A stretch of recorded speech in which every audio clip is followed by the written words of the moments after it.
These are the stories topping the news. Prime Minister Douglas doubts Dr. Harris's interest in the people of Nevis. Guyana opposition calls for more sustainability in mining. And huge crowds attend Paris Unity Rally. Welcome to ZIZ's Midday Newscast for Monday, January 12, 2015. I'm Kyla Berridge. Now the news in detail. Prime Minister the Right Honorable Dr. Denzil Douglas says the incumbent representative for Constituency 7, the Honorable Dr. Timothy Harris, is only pretending to be interested in the people of Nevis. On Tuesday last week, Dr. Douglas recalled that he had personally overridden a decision taken by Dr. Harris when he was Minister of Agriculture, which would have prevented Nevisians from benefiting from a fisheries complex. Timothy Harris and people like him, they are trying to purge their conscience.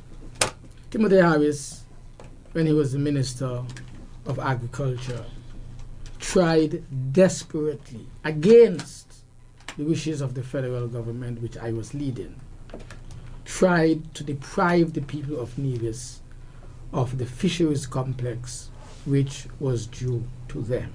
I felt it was not fair, it was not right for the practice that he was pursuing to be allowed, because we had two fisheries complexes already built in St. Kitts. Nevis also had an application before them. The Japanese had done the feasibility studies. They said that they would want to help Nevis, and we must decide as a federal government whether the third fisheries complex should go into St. Kitts or go into Nevis. We said Nevis. Timothy Harris tried everything to deprive the people of Nevis from having that. After Dr. Harris would have attempted to sabotage the people of Nevis to their economic detriment, the Prime Minister said he found Dr. Harris's newfound love for Nevisians laughable.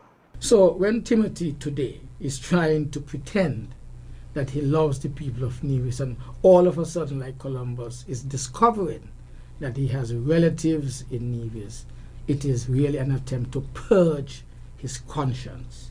That is why the people in Nevis are really laughing at him. Just yesterday, for example, people were saying to me this morning that he was over there in St. John's in Nevis like a clown. People are just looking at him, laughing at him. The National Integrity Party, NIP, has condemned the statement made on Win FM Radio's Voices program by an apparent supporter of the Unity concoction that called for the Nigerian students residing in St. Kitts to be assassinated and sent home in body bags.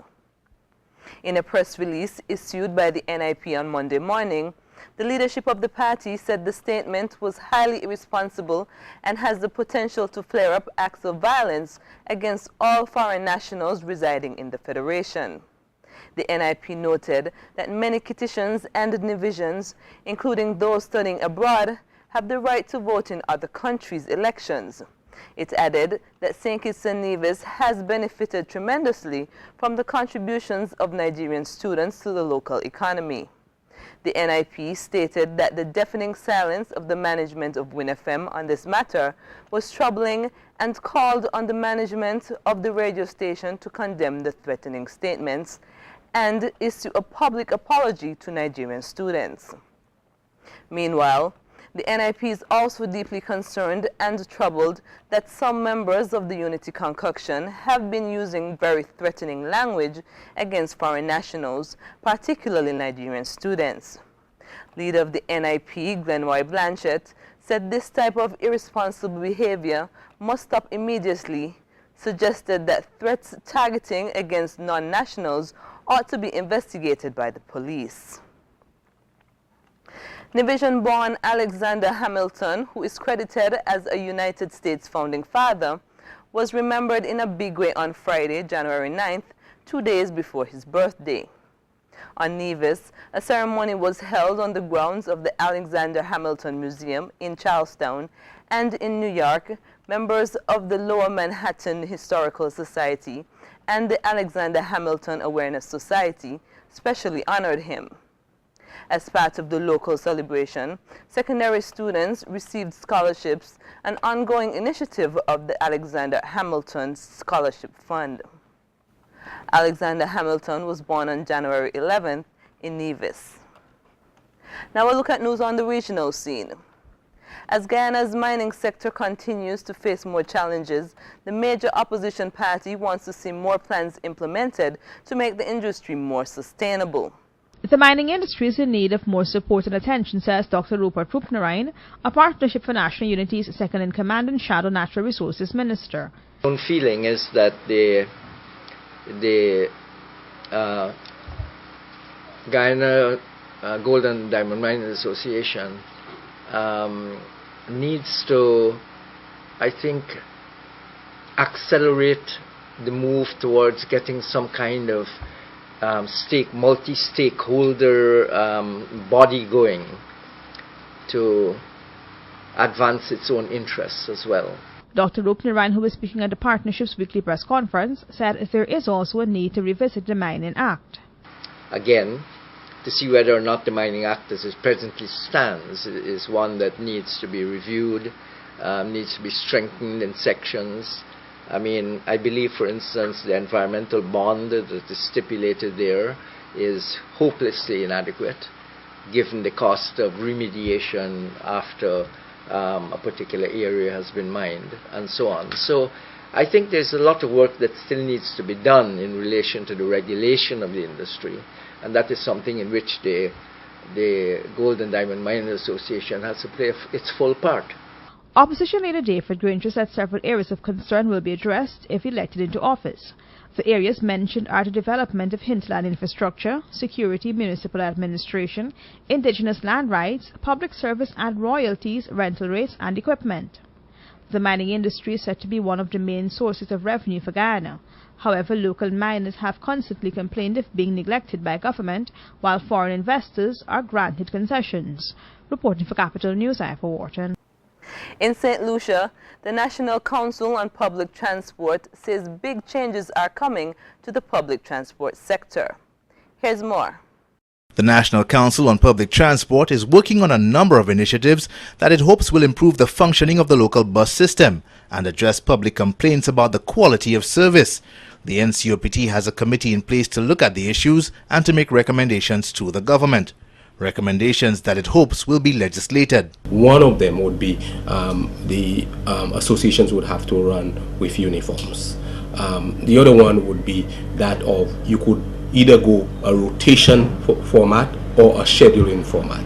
So if an association decides to use a scheduling system, a member cannot say they won't do it because the law would give them the right to do that. According to Mr. Ferdinand, these changes could begin as early as this month end.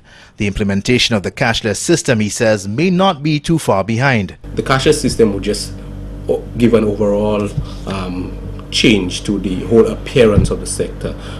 It would save time in terms of people not having to wait for change. It would bring more security to the system. So there will be a different face to the system when the cashless system comes. So we are hoping this year that we would see more associations coming on board in terms of scheduling and rotation. The expectation is that these changes will help improve customer satisfaction and the public perception of the minibus sector generally. For the DBS News World, Kendall Burton reporting. Internationally, authorities say Paris terror attack gunman Saeed Kouachi briefly shared an apartment with the underwear bomber while he was a student in Yemen. We hear more in this report. During multiple alleged trips to Yemen, Saeed Kouachi, the older of two brothers behind the Paris attacks, made some extraordinarily high-profile friends, it is said. A local witness tells CNN he briefly roomed with Omar Farouk Abdul Muttalib, who tried to bar up a plane to Detroit in December 2009. These winding streets, Kouachi studied Arabic grammar at a local institute and sometimes played football with children. This is where, in 2011, Kouachi met this researcher, Mohammed Al-Kibsi. And he was the only adult among them that they were making a team there. Farouk studied in an institute just a little bit down there. And he lived at that place. He shows our producer the institute lodgings where he says the Paris gunman and the underwear bomber shared an apartment for a week or two, probably in 2009. We were not interested. The lodgings are closed to us, but Kibsi remembers what Kauchi told him about the underwear bomber. That Farouk was a very quiet person and he rarely talked to people.